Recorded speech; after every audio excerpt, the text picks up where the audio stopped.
Hi, my name is William Bowie, And I'm Joshua Fuentes. and our project is about modern day Jim Crow laws that are prevalent today. Although Jim Crow laws have been abolished for decades, there are still procedures and practices in place that segregate minorities, especially the African American community, from white, wealthy areas.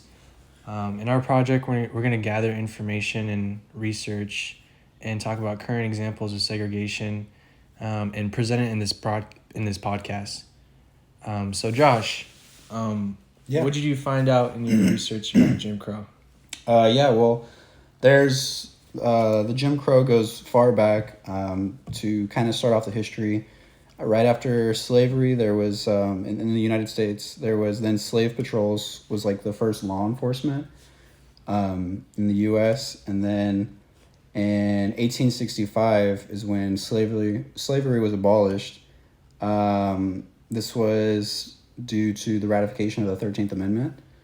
And this is kind of really when Jim Crow laws started. It was first known as black codes. These were just laws and stuff that criminalized anything that blacks would do, and it was really hard to enforce this because everybody would it was like word of mouth. So a lot of people would get in trouble and go to jail or get sent back to the farms for any reason. They could even be talking to a white woman, and this would be criminalized. And then Jim Crow laws were passed, which would criminalize blacks but not whites. All of this was going on for quite a while up until the 1960s when the civil rights movement happened.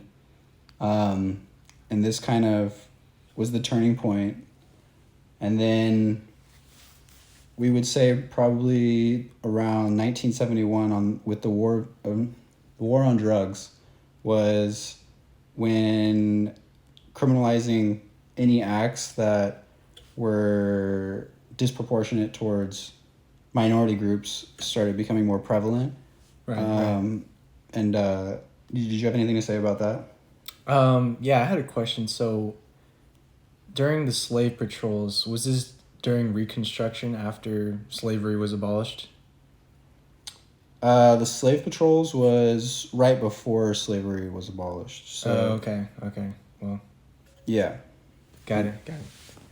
And and then also with these Jim Crow laws and black codes, they would take voting rights away from the blacks. They would control where they lived, how they could travel. They could seize their children for labor purposes. Right. Yeah, I heard that's. I heard law enforcement back in the South, they would arrest African American people and then just for free labor, basically putting them back into slavery, and then letting them work for free labor once they're arrested. So that's what I heard from one of my research articles. Yeah. Something. Yeah, you're correct, and it just keeps going because even now there's no longer these laws that criminalize black behavior, but the new Jim Crow laws, I guess we could say, would be found in the criminal justice system, with the mass incarceration and, like I was saying, the war on drugs. Yeah. This is like targeting a lot of minority groups, Hispanics, blacks, this was pushed because the fear of counterculture, and this was during when the Black Panthers were In their prime. in their prime. It was a lot of stuff going on Yeah. during the Nixon presidency. And then, did you have anything to add to that? Yeah, so when I was in one of my theory classes for criminal justice, we were talking about critical race theory. So basically, this theory centers the role that race plays into criminality. So it's not based on whether or not you're committing crimes, but it's because of your race that you're being prosecuted and put forth into the criminal justice system. So basically, it's like systemic racism and social structure and wealth disparities in the U.S. economy is an example of critical race theory. minorities like African Americans can't succeed due to the structure that the U.S. has built. And like you were saying, Josh, talking about mass incarceration, from my research, from theory class, we looked in 2014, African Americans constituted 2.3 million, or 34% of the total incarceration population. Also, I also researched that African Americans are 5 times more likely to be incarcerated than white people, and the imprisonment rate for African American women is twice than white women. Not only just the adult system, but the juvenile system nationwide. African American children represent 32% arrested in the juvenile system, and then 42% of the children are detained, and then 52% of children are in the criminal courts. Another research that I saw was if African Americans and Hispanics were incarcerated at the same time as white people, prison and jail populations would decline by almost 40%. Wow. Wait. What did you just say there? 40%? Yeah, I know, right? So if they were incarcerated at the same time, like all groups. So like if they were all equal. Yeah, right? if they're all equal, basically, they would decline at like 40%. So that's crazy. So what you're saying is that the African American population is overrepresented in the prisons. Correct. Yes. Okay. Yeah. Also, I wanted to add, according to this Fox video, it was talking about the cycle of the prison populations. So I'm reading a quote from here right now. It's a cycle of legalized discrimination, poverty, and reincarnation. A cycle kept in motion by 47,000 laws and regulations nationwide that restrict critical rights and opportunities to people in the prison population. So yeah, there's a lot of new Jim Crow policies and laws in place right now that are affecting the African American community and just poorly affecting their community overall. So anything to add? That's crazy. I'm not sure, but I was looking at this other thing too. I was reading the other day that African Americans and Hispanics make up approximately 32% of the U.S. population. And then of that 32% of the U.S. population, they yet still comprise of 56% of all incarcerated people, and that was documented in 2015. Okay, wow. I'm not sure if you've heard that before, but I thought that was crazy that they are over half the prison population, yet they only make up 32% of the U.S. population. Yeah, it's basically, from what I can tell, that a lot of the African communities are being targeted, especially from law enforcement, as you can tell from, the Black Lives Matter movement and police brutality. Right. And I feel like a lot of this also stems from just their geographic locations. They, like areas of high crime, poverty, they seem to be targeted more often. Isn't that right? Yeah, it's true. When you look at the broken glass theory, it's basically saying that... broken windows? Oh, sorry, not glass. Yeah, no. Broken windows. It's basically saying that law enforcement are targeting these poor poverty communities because they believe that's where crime is, but it's not always the case. Yeah, so I wanted to talk about the drugs. Are you talking about the bail system now? I was trying to continue the conversation about the war on drugs. Okay, yeah, the war on drugs. So this is another prime example of how there's new Jim Crow laws in place. We could see in the crack epidemic in the 80s. Example of this is the 100-to-1 disparity. Have you heard of this, Josh? No, I mean, I think I have, but refresh my memory. Yeah, so basically 100 grams of coke is the equivalent to 1 gram of crack cocaine in terms of punishment. So if you have 1 gram of, crack cocaine, which a lot of the minorities like African Americans during this time, it was an epidemic. A lot of people had crack on them.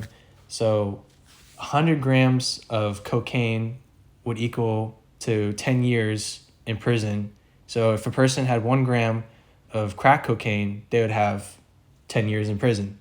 So they were punished equally, yet one had 100 grams and the other one only had 1 gram. Right. And they were both Exactly. They were both illicit drugs. And most of these people, they weren't like high drug dealers and all that. They were people that were addicted and they needed help. And we could see on like the Tough on Crime, we perceived these people as super predators, but in reality, it's just people that needed help and getting back to rehab. Another example, right now, the past 5 years, there was the opioid epidemic, and a lot of these white people in wealthy areas were getting hooked on opioids, and it's crazy to me because they were the ones that were getting help. They weren't being put in jail. If anything, they were put in rehab centers because they were white. Yeah, So, that's true. I mean, I've even encountered these, and it's sad too because a lot of people would overdose on these drugs, and they would have been repeat offenders, and they didn't really get any help. So it's just the system isn't it's very helpful. It's just all about punishment, and they don't really care that much about people's lives, really. Well, it's not just about punishment. It's more, it's helping one race over the other. As you can see, the white people in the opioid epidemic were being rehabilitated and helped, and then people in the 80s, they were just thrown in jail for having 1 gram of crack. So it's just, it's really disappointing when you think about it. It's like it's systemic racism. Right. It's just an example of that. Yeah, it's just everywhere. Okay, so the next topic I want to talk about is the bail system. So the bail system, basically it puts poor communities at a disadvantage. Many poor communities are made up of minorities, for example, African American community, as we talked about. The bail system allows people to get out of jail by paying 10% of the bond that they were giving in order to be released, and then before going to their court appearance. Right. So the problem to this is not everybody can pay this amount of money because it could be ridiculous. So who usually can't pay this amount of money? Like, well, just like in general, like just regular hardworking people, I guess you want to say. But from this Vox video, the average median bail amount for a felony case is $10,000. So 10,000. That's like not everybody can pay like a $10,000 bail. Yeah, not everybody just has 10,000 in savings. Right, exactly. So it's pretty one-sided. Also, according to the video I was talking about, talks about the bail system and that nearly 480,000 people are in jail every day in the U.S. that are not convicted and they can't afford cash bail. So many people are suffering just because they can't pay a bill so that they can, get their things straight. They might be guilty, who knows, but... Right, but if they can't afford the bail, then, say if they had a job, then they couldn't go back to their job. They couldn't go to their job. Then they couldn't might take care of lose the their kids. job, Right, exactly. They could lose their job. They can destroy relationships just because you can't go back home, You're away from family, your job, it just creates a whole nother problem. Exactly. So that's another problem, especially...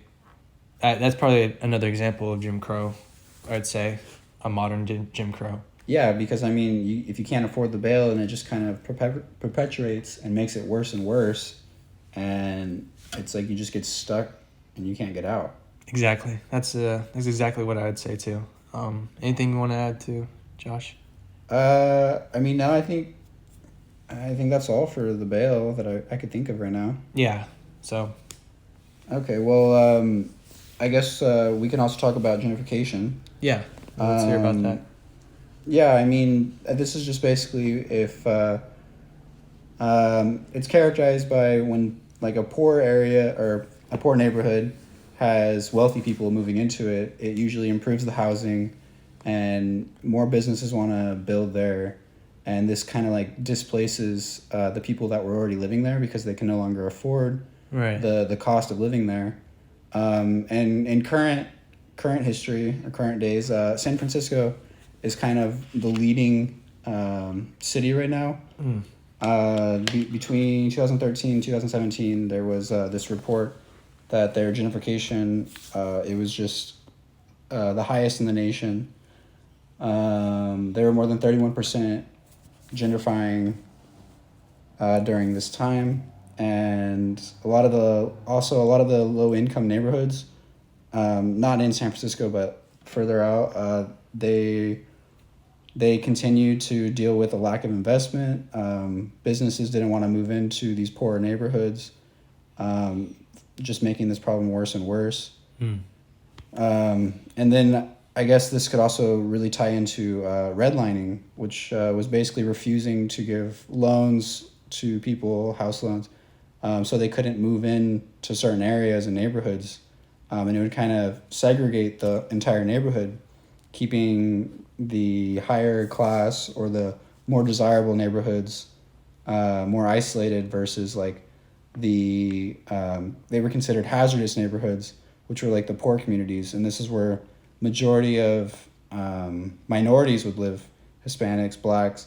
Right. And so that was the history of this kind of, the Federal Housing Administration was responsible for this. It was a way to keep risky people out of neighborhoods. Yeah.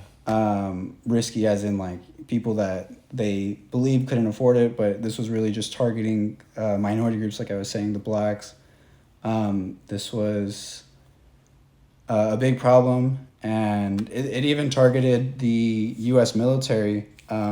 There were soldiers that weren't allowed to use their military benefits, like the VA home loan and education benefits. Wow. Yeah, it affected everybody, and nobody was exempt from it, it seemed like. Until the Fair Housing Act was passed in 1968, which prohibited the discrimination of race when you're buying a house. So this kind of helped out. And then there was also a Community Reinvestment Act that was passed in 1977, which also helped prevent redlining in cities. And even though all these acts were passed, we're still living through the consequences of before. There's still many neighborhoods that are segregated and isolated from, they're just not allowed to, or they're not financially allowed to move up because they've been stuck in that situation for so long. It's hard for people to just change. Right. You know, like it just had a very lasting effect. The thing that like blows my mind is like, imagine you come back from, like World War II or the Vietnam War, and then you're trying to get out. You're trying to create a life for your family, right? You served your country, and you come back. You try to get a loan for a house, and they deny it just because they don't want minorities going into a certain neighborhood. That just blows my mind, and it's blatantly racist. Yeah, I mean, it was terrible. Like, I couldn't believe it. But even then, till now, like, there's still banks that are being accused of this. There's been investigations, and there has been research reported that I think in Pittsburgh, 2007 to 2019, they found that just 7% of home mortgage loans were for minority neighborhoods at that time. Wow. Yeah, and like they're still through the banks. I mean, it's not written into law anymore, but it's still like under the table practiced because like it's really hard to enforce something like that whenever banks can just kind of give whatever reason they want for not approving somebody. They could just say they raise their standards or however they word it. They could still get away with this in a sense, but people are taking these banks to court. So it's a slow process, but it's still happening nevertheless. Yeah, and then on the flip side, we talk about, gentrification, and it's basically pushing these minority groups out of, they made their whole neighborhood, their culture, everything. And then just when they're starting to create a nice neighborhood, people, come in, buy property, and then push them out, raise the rent or whatever, and then they put a Starbucks or they put whatever to make it more hipster. Like the example of this would probably be Brooklyn. It used to be more poverty stricken, but then it started to be nicer, and then a lot of the gentrification, a lot of people bought up property and just made it more white. So it's crazy, man. That is crazy, and also that increases the price of the houses in the neighborhood. So then the people that were living there previously can no longer afford their housing, and they might get kicked out to a different neighborhood. That it's just Exactly. It just happens every day. Yeah, I mean, do you think there's anything we could do, like a call to action? Like, is there any way that you think, now that we know the history and like the current status of the United States, like, I mean, now that we're more aware of it, what do you think it is that we could do to help exalt this, to stop it, to share with friends and family, maybe?